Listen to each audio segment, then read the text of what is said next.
and remodeling it into an addition. And so I'm going to show you those after this next segment, and your minds are going to be blown. For a worst case scenario of me having to do this in the middle of a pandemic, finding this photo album was the coolest thing that has happened to me in so long. It was like the same day that I was having these problems. I found this photo album, and it has helped me immensely.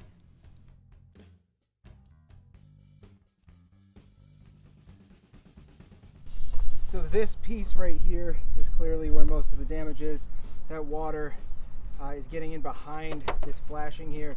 And when I found it before I took the porch off, I saw that it was like this. And so being able to see that the water is going down underneath, I need to take the rest of this off and see if I can pull it tight and then cover it all with a tarp. I bought a bunch of sandbags, and we'll see if that can hold off until the drier weather when I can replace this this rubber roof, because underneath all this plywood is going to have to be redone as well. I just don't know how far in and if it's damaged anything else on the underside.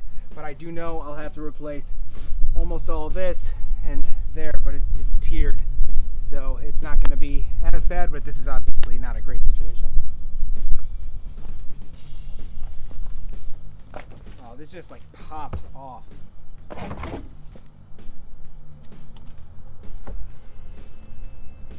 Son of a bitch. Watching this back makes me so anxious because I hate the fact that this is so much work and I really don't have a lot of resources to do it. But as you can see, these are some of the pictures from that photo album. And this used to be a freestanding deck, and those hemlocks are going to go soon. But this freestanding deck was really nice, and they decided to build it into a full addition. So downstairs there is an office space, there is a bathroom, there is a storage room, and it's really nice down there. It's one of our favorite parts of the house.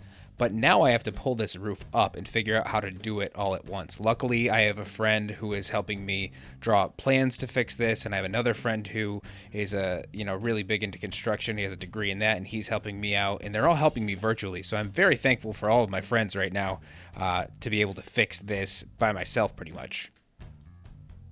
There's not enough time today to be able to take the rest of this off.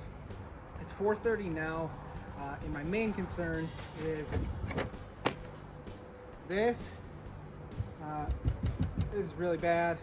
It is going to rain tomorrow, so I bought all those sandbags, and I'm just going to line them here to try and divert water back and over. I may, because this is still pretty short, I may try to put some sandbags here and divert whatever water past this point. This would actually be okay, but if there's even a gust of wind, it kind of just comes apart. So I will try and do the, oh, that's really bad. I will try and do the sandbags all the way over here. I looked underneath, you can't see it, but it is rotten. So that is not great. Not great, not great. We got this, it's fine. Whatever, ain't no thing. As it turns out, it is, in fact, a thing. Studying this photo album, taking apart what I've taken apart so far, I realized that I know virtually nothing about any kind of building trades, but I am learning so much, and this is going to take a lot of patience, a lot of planning, and a significant amount of willpower not to just give up and call somebody to do it. I can't afford that anyway, let's be real, but think about it once a day. Why not just put myself in debt to somebody else to do this work, and then I think, oh no, this is really cool. But then I also go, oh, I'll just sit over in that corner and cry. Or, you know what, under there looks like a good place to cry. Bed's a good place to cry, the couch is a good place to cry. My car on the way to work, it's a good place to cry. Then I don't, y'all. Then I don't. And you want to know why? It's because I'm a strong, independent man that don't need no contractor.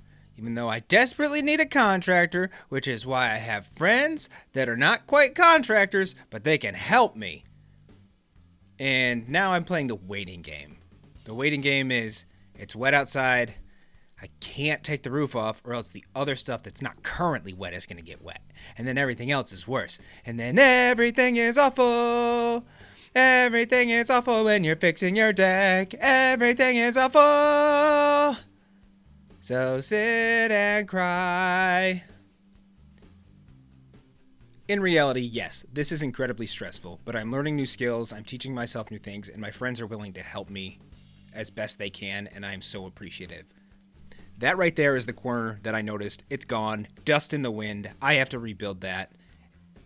That's the same corner. It's like pulling a puzzle piece out of a giant puzzle and then going, oh, wait, I can take this whole thing apart. Then I got to put it back together.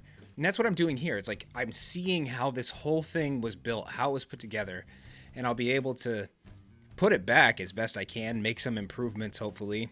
Keep the... I really want to keep the design style. So I have this like weird ranch style, almost mid-century feel. There's a lot of cantilevered overhangs around my house, and I really want to keep that flow and improve on it a little bit. I love the mid-century look.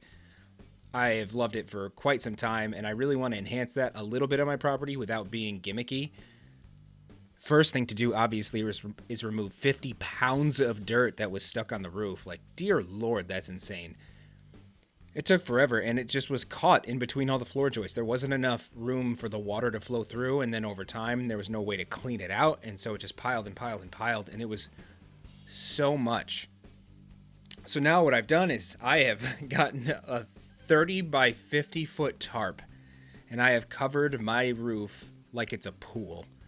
And this was a feat.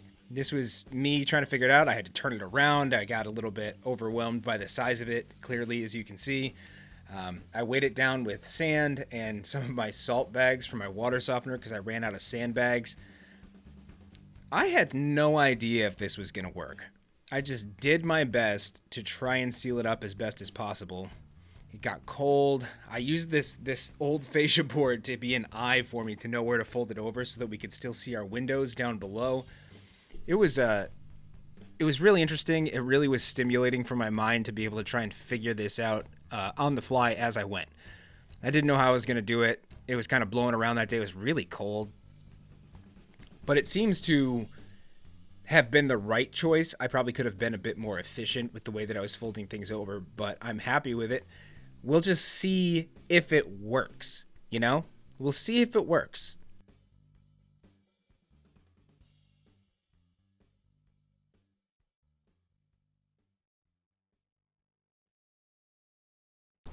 All in all, it was a little wonky, but I think that it's going to work. It only has to hold off until the weather gets nicer, and hopefully some cost of materials would go down so that I don't have to sell my house after I fix it.